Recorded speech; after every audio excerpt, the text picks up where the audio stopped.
हूँ मैं, भाव ही एक सार है, भाव से मुझको भजे तो उसका बेड़ा पार है। भाव का घूमा हूँ मैं बस, भाव ही के सारे हैं, भाव से मुझको भजे बस भाव से मेरा पार है।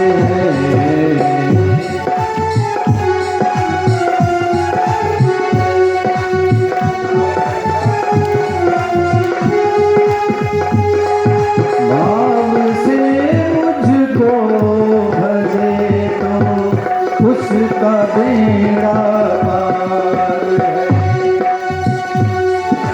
घूमा मैं बस भाव ही के सारे हैं, भाव से मुझको भजे बस भाव से बेड़ा पार है।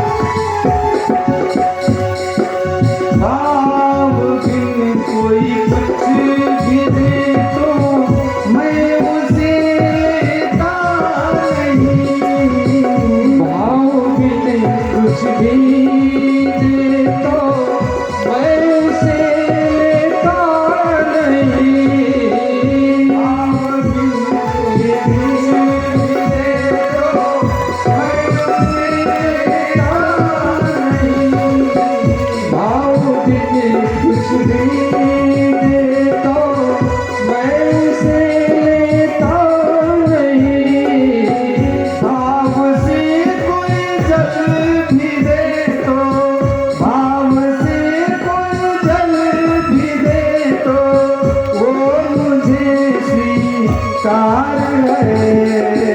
भाव का भूखा है, भाव ही सारू है, भाव से मुझको भजे तो उसका बेड़ा पार है।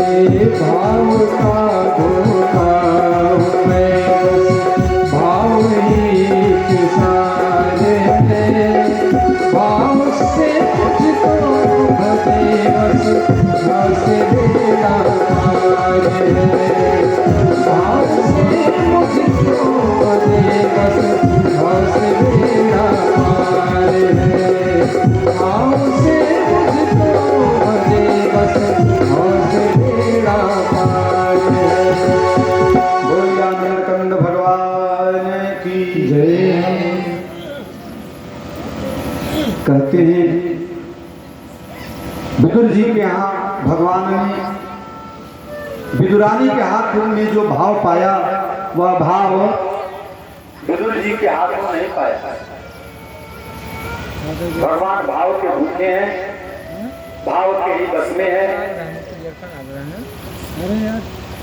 पूजन पाठ की जितनी भी व्यवस्था है, भाव जब उसमें न रहे तो मात्र व्यवहार है, व्यर्थ का परिश्रम है। इतने बड़े आयोजन के मध्य भी यदि इसके प्रति कोई भाव न हो, कोई श्रद्धा न हो, कोई विश्वास न हो तो वह व्यर्थ है।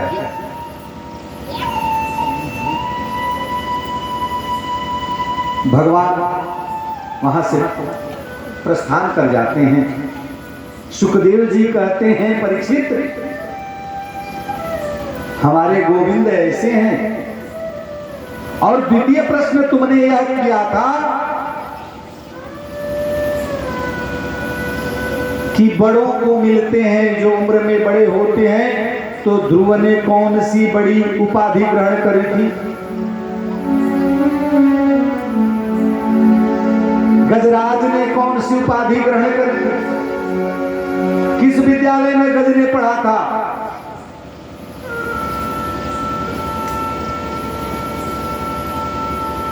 हे गोविंद राख शरण एव तो जीवन हारे। मतवाला गज जंगल में भटक रहा था, अपनी हथनियों के साथ प्यास लगी, सरोवर में स्नान करने के लिए गया और ग्राह ने जब जकड़ लिया तो सबसे पहले किसने साथ छोड़ा? बच्चों ने। बचाने का प्रयास करते रहे, जब नहीं बचे, नहीं खींच पाए तो बच्चों ने साथ छोड़ दिया। उसकी जितनी हथनियां थी सब जोर लगा के थक गई। जब ग्राह को उबार नहीं पाई तो कही कि हे पतिदेव, अब हमारे बस का नहीं है, आप अपने लड़ो, हम तो चले।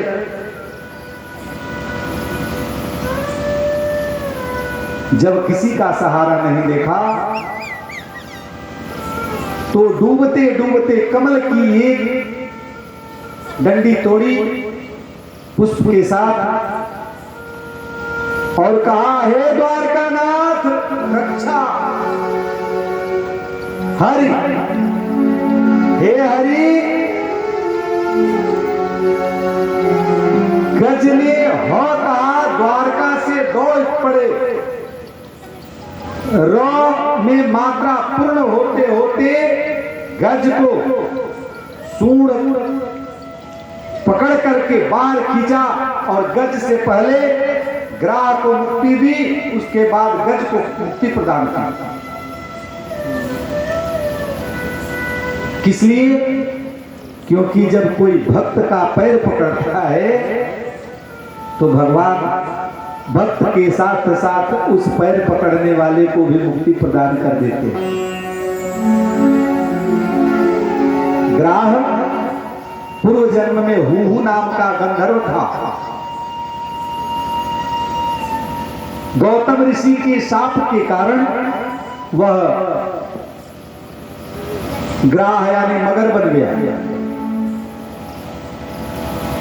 गौतम ऋषि स्नान कर रहे थे, वह अंदर जाकर के उनका पैर पकड़ लिया।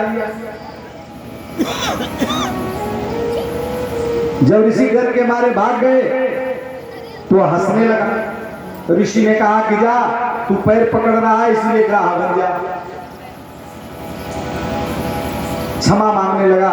उसने कहा कि ऐसे ही तू सबके पैर पकड़ना, एक दिन किसी एक भक्त के पैर पकड़ेगा, भगवान तुझे मुक्ति प्रदान कर देगा।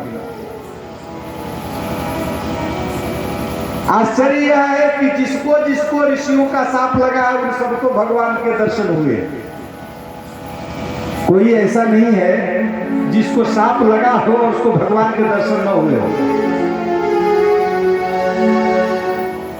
गौतम ऋषि की पत्नी अहिल्या भगवान की चरण रज पा गई। नर नारायण, नारायण के दो गण कौन? जय और विजय। सनत कुमार ने शाप दिया, भगवान ने उनकी शाप लेने के कारण अवतार ग्रहण किया। 3 अवतार भगवान ने ग्रहण किए। पहला 4 अवतार, पहला वाराह, दूसरा नरसिंह, तीसरा रामावतार, चौथा कृष्णावतार। 4 अवतार ग्रहण किए। 2 अवतार सतयुग में ग्रहण किया, 1 अवतार त्रेता में ग्रहण किया और चौथा अवतार द्वापर में।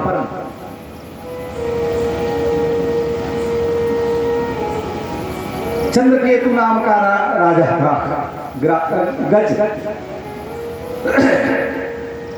उसको भी शाप मिला, गज बन गया। वह भगवान के द्वारा मुक्ति को प्राप्त हो। महाराज मनु के 2 पुत्र थे।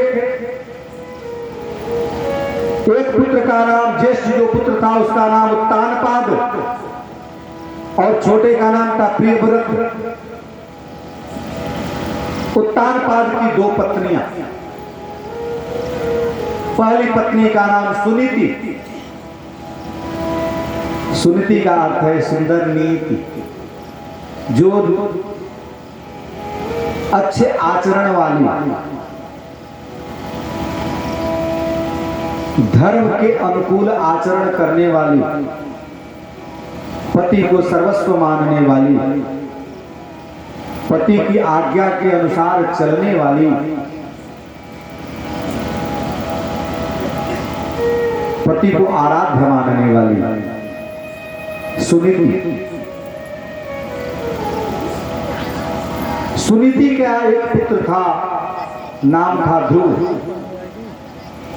सुरुचि की कोई संतान नहीं।